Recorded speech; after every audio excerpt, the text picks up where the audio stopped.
Just giving y'all a quick update. All right, so for those of y'all who know, I executed a put credit spread a couple days ago with SPY. All right, these were my strike prices.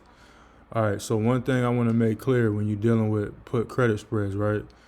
You want to make sure that you are taking into consideration of the actual put writing side of the situation. So remember, you're doing you're selling one put and you're buying one put. All right.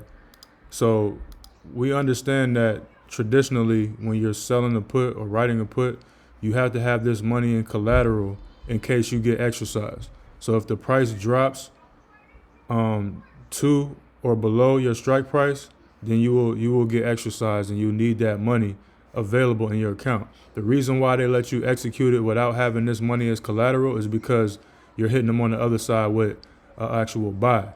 But let's say, for instance, the price actually does drop down. The person on the other side can exercise. They can actually sell you their shares, and you have to have this money available unless you come up here and you execute the other side of it. All right, but let's just say, for instance, you get exercised on tonight, and you don't know, and you wake up in the morning, and you don't execute the other side of it. You'll need to have to come out of pocket for that money. So just understand that you have to always be on top of the market and know where the price is at. It's very, very important that you set your stop loss above this strike price. So if price goes below, then you can get out of the trade before it gets too close, because you do not want the other side to exercise this contract and you have to come out of pocket without being able to exercise the other one and get yourself out of the situation. All right, so the reason why they let you slide is because you're buying at the same time, but the other person still has the right to exercise you at the strike price if the price drops down here on the sell put side. You have two contracts. So on the sell put side, if the price drops all the way to 385, the other person can exercise me, but it's up to me to make sure that I go and close this position as well to cancel them out. But just to protect myself, I have a stop loss at 386 or 387. So if if the price hits and I get alerted, and then I'll just, let me just get out of here and sell this because I don't want to risk it. That you'll have to do that. So manually set your stop loss and your take profit and all this stuff here. So that way, if price goes against you, then you get alerted so you can get out of there and protect yourself, because the last thing you want to do is have to come out of pocket $38,500 on doing this type of strategy.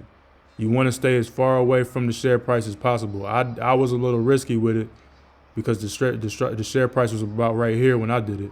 But I was confident that the price would go up because I'm using technical analysis, and as you see, I'm actually I'm doing good. So once this contract expires, I'll get the full amount of 420, and then my 1500 back in collateral. But I can still get out of this trade now. If I wanted to get out of this trade now, I could get out and just take the 300 or whatever, and keep it moving. But I just want you guys to be aware of what could happen if things go against you. It's not like you're just going to lose your collateral and that's it. The other side can exercise you. Remember, you're doing two contracts. They don't know each party. They have no idea or care that you're using a put credit spread strategy. All they know is you agreed to do this and you agreed to do this. So once the agreement is met, they can exercise you. But you always have the ability to get out of the contract before that happens. Just make sure you set your price targets above your strike price, so you know when it gets too close. If it gets close, get out of there. All right. Also keep in mind chance of profit. All right. When you're looking for contracts, let's say we're going for the next couple of days, which I probably will. Chance of profit. All right. The lower you go, the higher chance of profit you get. Meaning the higher chances of you walking away with your money and not getting exercised. So if you want to play it safe, just go all the way down to higher percentages. Obviously, these percentages will change once these share prices change, but at least give yourself the best the best chance of walking away with your money by looking at the chance of profit on these. All right. So if you want to play it safe, stay in the 90% range. But if you understand technical analysis and you're confident in your analysis, then you can play around with it a little closer. Just be aware of what can happen if things go against you. All right.